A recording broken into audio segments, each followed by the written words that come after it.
Shalom Bapak Ibu Saudara-saudari yang dikasihi Yesus dan yang saya kasihi, ketemu kembali dengan saya Pendeta Rizky Lubis. Kali ini kita akan membahas ada satu video yang juga baru saya pelajari tadi, dan ini perlu saya tanggapi karena demi kebaikan kita dan juga demi kebaikan para pendeta-pendeta, khususnya mereka-mereka yang mengarang lagu.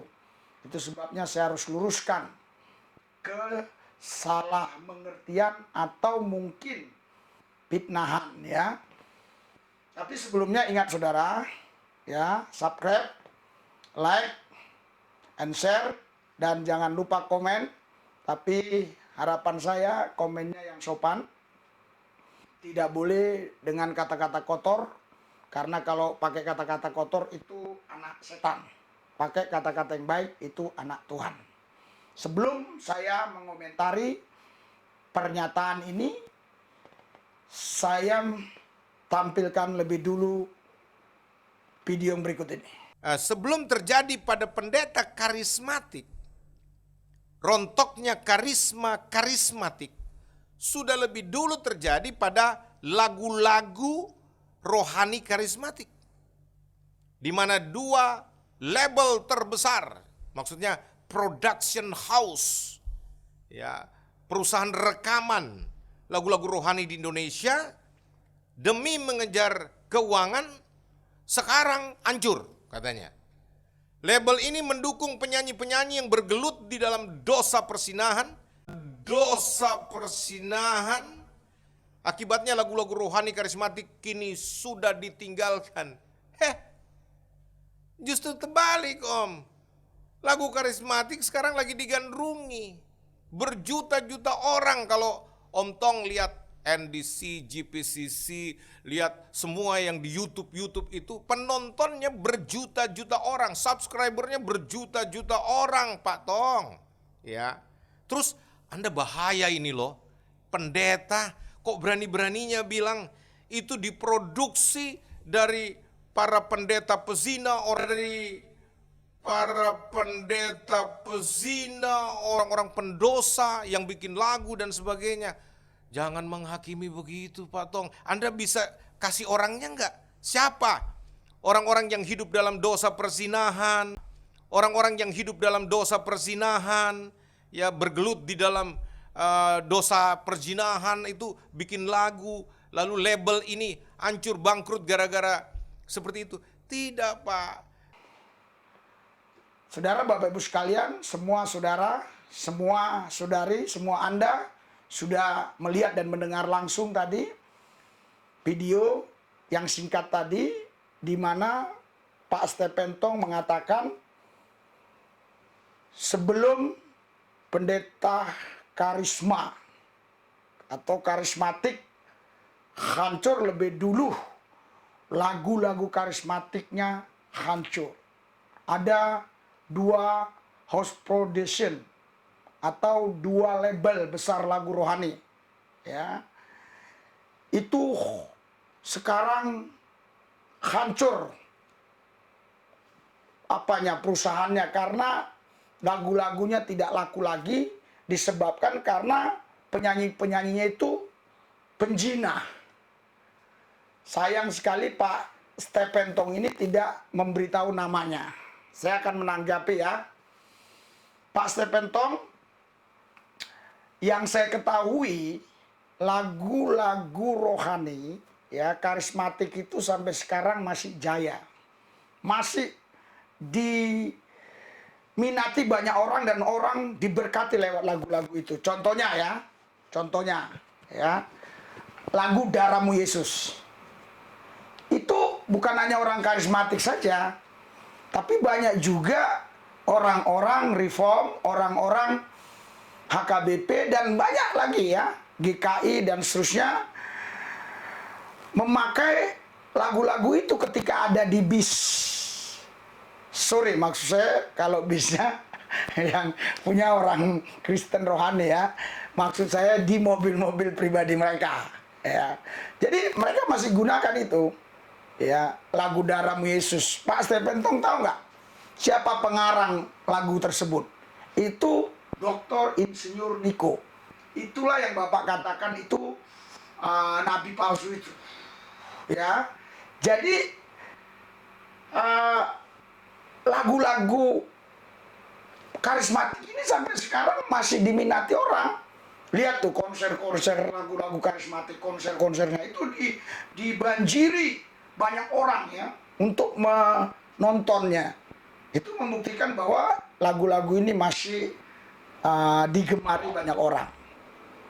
Yang kedua, saya mau nanggapi ya Pak Tong ya. Pak Tong ini laki-laki kan? Kalau Pak Tong ini laki-laki ngomong yang jelas. Atau Bapak sudah mulai lupa ingatan. Sebut aja orangnya siapa. Lihat kalau saya buat video, saya sebut orangnya. Sehingga para pendengarnya, mereka tidak berasumsi yang negatif. Jangan-jangan ngomong si A, jangan-jangan ngomong si B, ngomong si C. Langsung saja. Ya, penyanyi tersebut, namanya siapa yang berzina tersebut? Ya, di house production mana? Atau masuk label lagu yang mana? Di mana mereka sekarang? Gitu loh. Atau mereka masih hidup atau udah meninggal? Si penyanyi-penyanyi penjina tadi. Jadi Pak Tong ini saya lihat dan saya dengar ya statement-statementnya itu, khotbah-khotbahnya itu sudah mulai menyerang karismatik terus. Seperti ada ketidaksukaan dengan karismatik. Kenapa, Pak? Coba jawab, Pak. Pertanyaan saya ini, kenapa sampai seperti itu, Pak? Bukankah kita ini satu tubuh Kristus?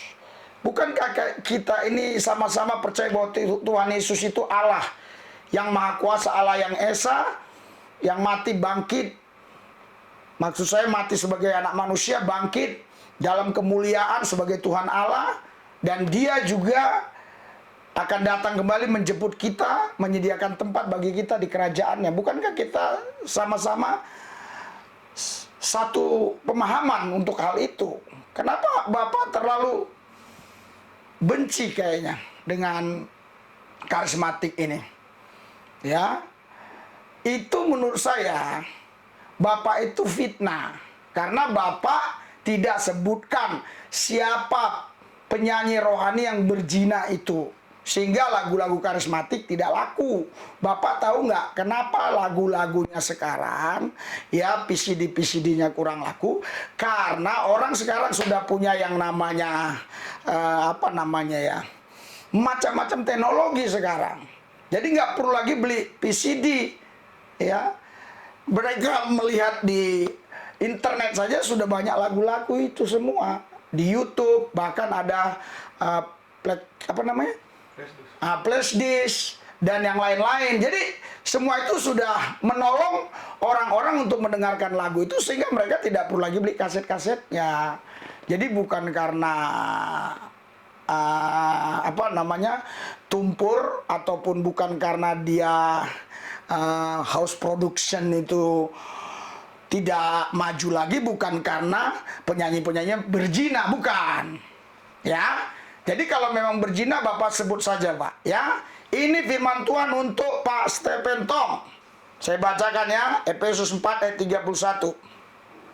Segala kepahitan, kegeraman, kemarahan, pertikaian dan fitnah, yang saya mau tekankan, Pak, fitnah, hendaklah dibuang dari antara kamu. Demikian pula segala kejahatan.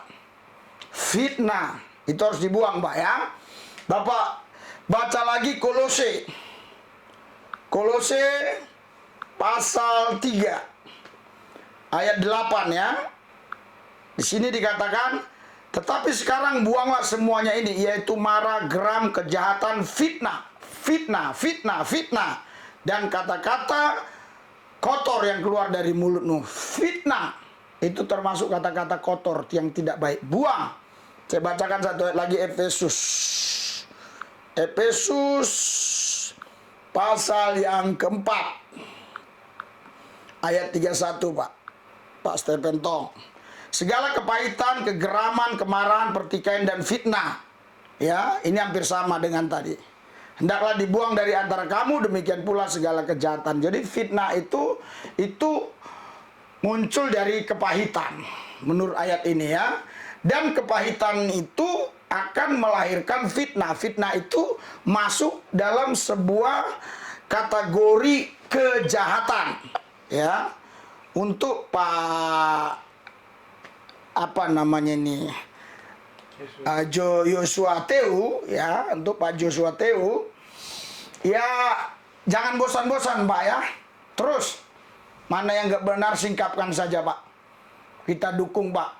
Kalau Bapak pun tidak benar pun saya nggak dukung. Jadi ini saya yakin betul Bapak benar, Bapak tidak fitnah. Saya percaya Bapak berani pertanggungjawabkan itu karena Bapak punya data-datanya. Saya hanya mengikuti saja. Ya Pak Tong ya, saya mau berdoa buat Pak Tong ya. Oke Pak Tong, Tuhan Yesus, Engkau jamah Pak Tong. Kau urapi dia, beri kepadanya sehat di usia yang sudah lanjut, supaya tidak pikun, sehingga khotbahnya tidak ngaco. Dalam Yesus yang kudus saya berdoa, amin.